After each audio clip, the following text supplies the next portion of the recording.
iniisip mo dyan?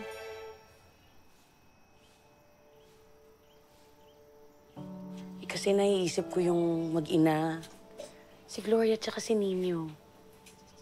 Naawa kasi ako dun sa bata eh. Iba pa rin talaga pagka lumalaki ka nang merong magulang sa tabi mo.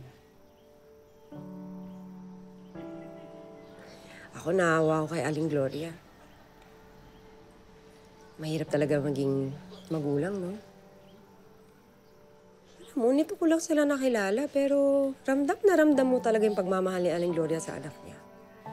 Alam mo, iniisip ko ano yung pinakamaganda pwede natin gawin. Alagaan at mahalin natin si Nino. Para kung paano natin inaalagaan si Kring Kring. Naging magulang tayo ni Kring Kring, hindi naman natin siya kadugo.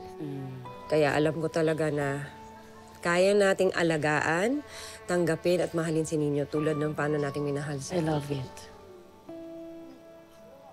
Kawawa. Oh, siguro naman okay ka na, di ba? Nailabas mo na. Oh, sige na. Walis na. Oh, Diyos ko, niisip mo mga problema ng ibang tao. Etong problema natin, napakadumi ng bahay natin. Actually, meron pa ako iba iniisip. Ano pa iniisip mo? Kasi nililigawan na naman ako ni Diyos ko, Boy Boy. tingnan mo na Aray! yan. Aray! Bilisan mo, puro ka na ng lalaki dyan. Grabe ka naman. Bilisan mo! Ano ka ba, magluluto ka pa? Mamaya, bilisan mo na yan. Napatawa lang kita. Ang sungit-sungit mo! Sungit-sungit. Kanina ka pa dyan, isang oras na yung paglilinis mo.